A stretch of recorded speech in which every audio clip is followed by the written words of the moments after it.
Hi everyone, welcome back to my Tech Support channel. Today in this video, we are going to talk about the business identifiers in Oracle integration. Very important concept.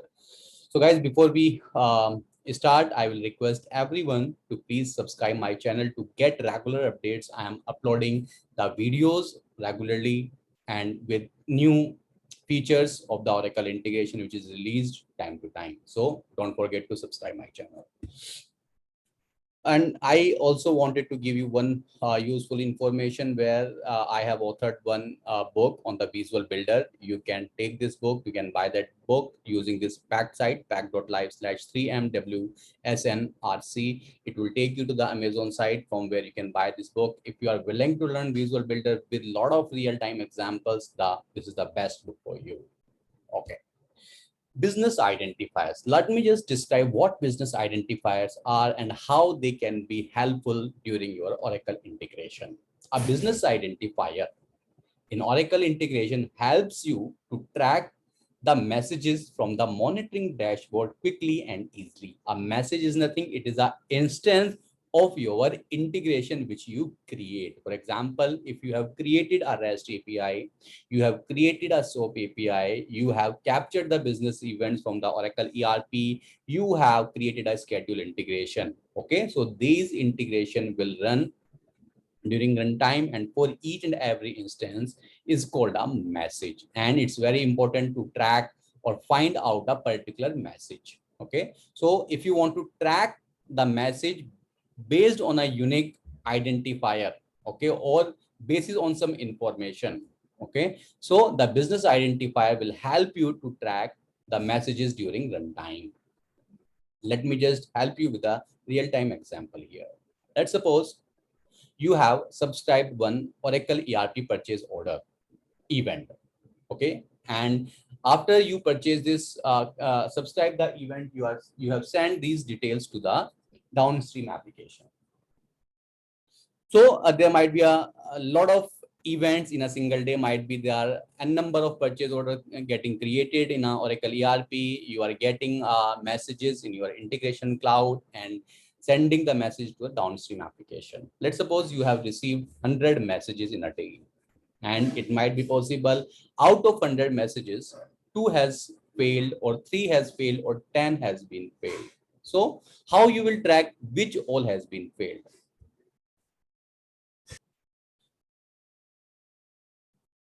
So it's very important to track all these failed messages and based on a unique identifier so that you can identify a particular message, let's say order number, okay, PO number. So that you can put that PO number and simply fetch out that failed message. So you must have a identifier to uniquely identify a particular message. Okay, so these business identifier, let's say purchase order is one of the business identifier using which you can track a particular message. Not only the failed message, you can also track the success message based on these business identifiers. Okay, the business identifiers are the mandatory thing.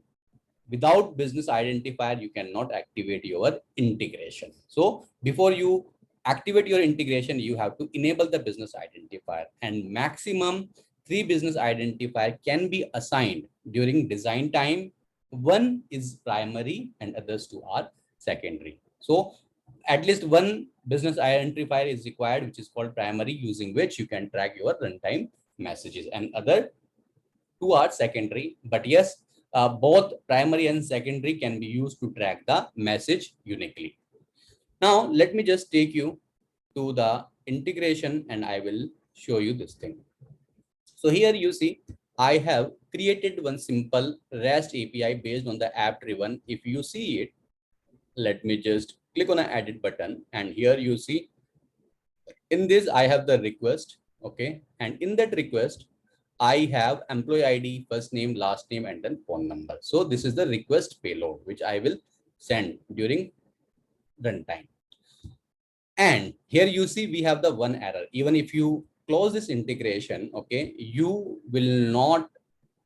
cannot activate this integration because there's an error. And here you see the status is draft.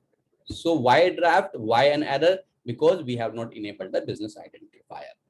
How to enable business identifier? Click on this action menu and click on a tracking. When you do this, here you will see the business identifiers for tracking dialog box will be open.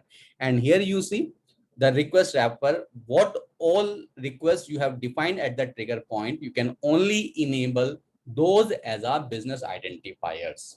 So all the things, all the request parameter which are there at the request side, at the trigger side, you can only enable those identifier. Okay, so let's suppose if you have the schedule integration, right? In the schedule integration, you may have defined the schedule parameter, or by default the start date comes. So you can enable start date as a primary tracking, or if you have enabled, you have created the schedule parameters, then also you can enable them as a business identifiers. So here you see we have the employee ID, first name, last name, and then phone number. So primary, one as a primary and two are secondary. So 3 parameters maximum. So if you want to enable, let's suppose employee ID is always unique. So I will say employee ID tracking field, and this is the tracking field, or you can simply say here. And now this is the tracking field, and the tracking name will be there automatically. If you want to change it, you can change it, the tracking variable name. Let's say I want to enable phone number as a secondary and first name also. So I have enabled maximum 3 business identifiers here. Now let me just save it, and now here you see the error went away. Now let's close this, and now I will be able to activate this integration. So click on this switch icon, enable tracing and include payload, and then activate. Now my integration has been activated. Now let me just test this integration, and then I will take you to the integration dashboard and will show you how to take an advantage of these business identifiers to track the messages. Go to the body, and here let's say Ankur. Okay, ID 1234, and let's say 10. Request received. Let's say Nitin 98765672, and let's say 4321. Let's say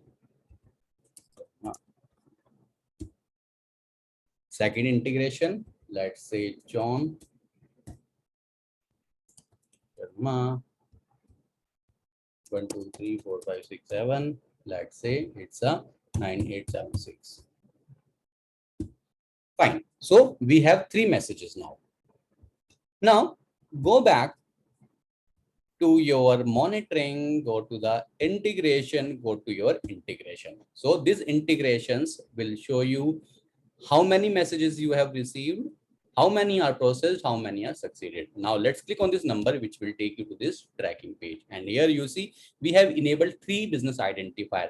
Employee ID as the primary identifier, and phone number and then first name are the secondary. Primary will be visible here, secondary identifiers will be visible here. Here you see employee ID 986 4321 1234, phone number, first name, phone number Nitin, phone number Ankur. Now let's suppose you want to track a particular employee based on this 4321. It might be a long list. Maybe you have received 1,000 messages, 1 lakh messages. Okay, the 432 may be at the middle position, it may be a bottom. So if you want to view, you may have to scroll down, and you may skip as well. So how to search that particular message based on that employee ID? So here you see this is the search box. This search box will not allow you to search the messages based on the integration name. However, this search box will allow you to filter out the messages based on the primary. And here you can see full or partial primary or the secondary identifier values. And this is the case sensitive, right? Let's say I want to track a message 4321. Now employee ID, where if we have the 4321 employee ID, it will be tracked out, filtered out. And if you see, even if you say partial, you can see if you say 43, it will be there. Now similarly, I want to track based on the secondary, so you have to put, you see, first name Ankur. And even if you say ANK, you can say Nitin, right? And if you say NIT, Nitin is there, but this is small NIT. Now, no match is there. You can cross this sign and all the messages will be filtered out. Now, if you only want to, it might be possible that in the employee ID you have the 986 and in the phone you have also 9876. You only want to filter based on this 986. Okay. So here, if you see,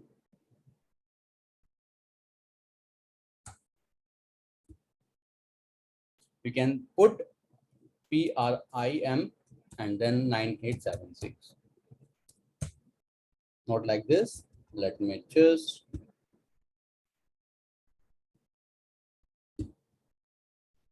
prefix, use primary prefix to search. Okay, you have to say PRIM primary 4321.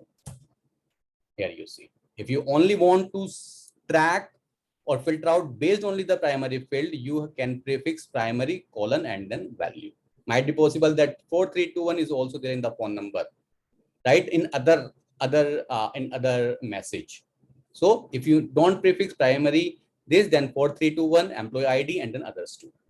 So this is how you can do this. Let's say phone number 1234567, 1234567. Then here, this is your message. So this is the beauty of your business identifier. This helps you to track your messages during runtime and helps you to filter a particular message when you want to debug your issues.